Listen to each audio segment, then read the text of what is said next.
Hello everybody, Christopher Beast here, and in today's video we're going to be covering everything that's new with the brand new Vigor update, which is 6.1.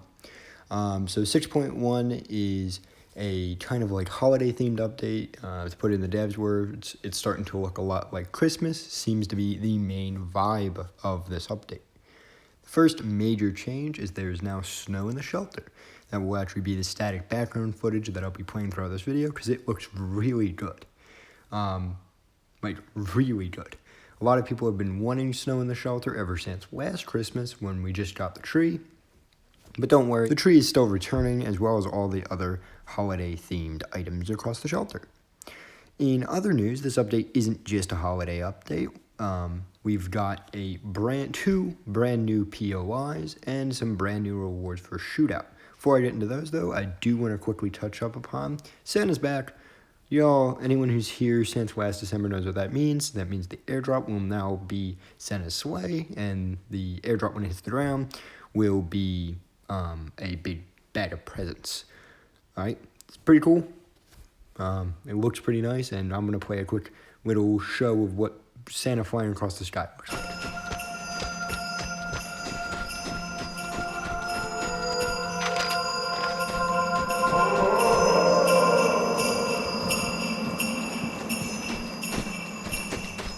Thing that they added was brand new water effect. So first of all, a lot of water sources across multiple maps have gotten drained a bit, which means they're not as high as before. Then one I noticed this on seems to be Diverge's North-South River, seems to be a tiny bit shallower, which means it's going to be easier to cross. You're not going to have as much of the wading throughout the entire river. But if you do start wading, you have something dangerous waiting for you. If you stay in the water for too long, you can start to get the effects of freezing. Freezing will do a lot of damage to you if you're not careful, and will continue to do damage to you after you leave the water for a couple of seconds. Here's a quick little demo of that.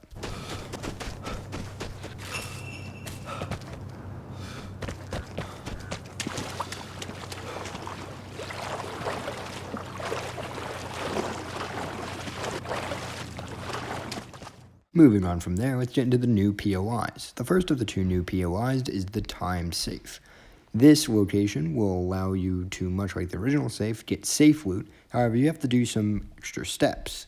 The extra steps being you have to hit 2 switches located near the safe in order to open it. Now, this safe does have better loot, so I think it is worth it. And here's some quick footage of me opening a time safe on Drog.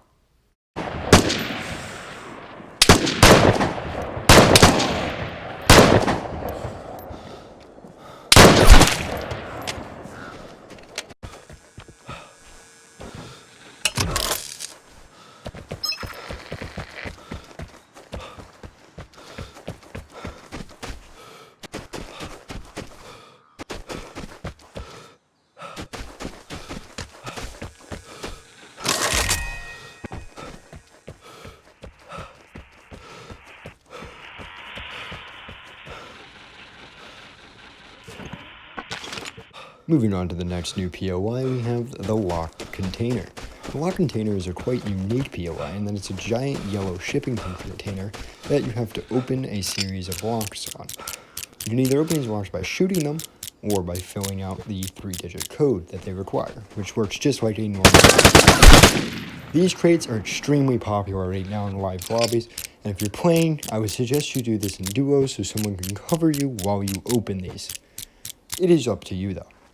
I will also note that the third lock took me forever to find. It's on the top of the crate. I didn't really think that there would be a third lock, but there is. And it just took me forever to find it. I'm going to play the footage of me fighting off people to try to get these locks, and hope you enjoy.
Finally, we get to the last part of this update that's really important. They've added a new reason to play Shootout. This is something that Shootout fans such as myself have been begging for since day one, and it's finally here. These Shootout crates have specialty loot that's really only available in them, which includes specialty cosmetics such as the one you see on screen now, and other things that are just useful such as weapon crates and other stuff. Generally speaking, it's something we've wanted, and I'm very glad it's finally here in the game. They also overhauled Shootout's load-in mechanic, so you can actually now boost in Shootout to get more of these traits or less of these traits. It's all up to you. I wouldn't really suggest playing Shootout right now at this moment. That's because Shootout is really booked. It has non-stop full lobbies, and I know that might sound weird to not be a thing, but a lot of players that I've talked to, including myself, don't like when Shootout rounds are full, which is the 10-person Shootout. It's not as fun because the spawns do overlap on each other a lot. I would suggest waiting till off hours, like I'm waiting, to play when most likely 7 to 6 person lobbies will be back, and it's more fun. But if you're willing to handle the extra battle fatigue of spawning into people, go right ahead and try to get these brand new crates. On that note, I want to move into the final feature that's new. It's a very small one. In your armory, you can now see your preset loadout, whatever it is. It's going to be on a table in there. I don't have any footage of it right now, but it's a thing. It's kind of lackluster. It's not very important, so I didn't figure to get footage of it. I hope you guys enjoy and have a happy holidays this season, because this season's looking, well, this mid-season update is looking pretty good. Stay safe. See y'all next time.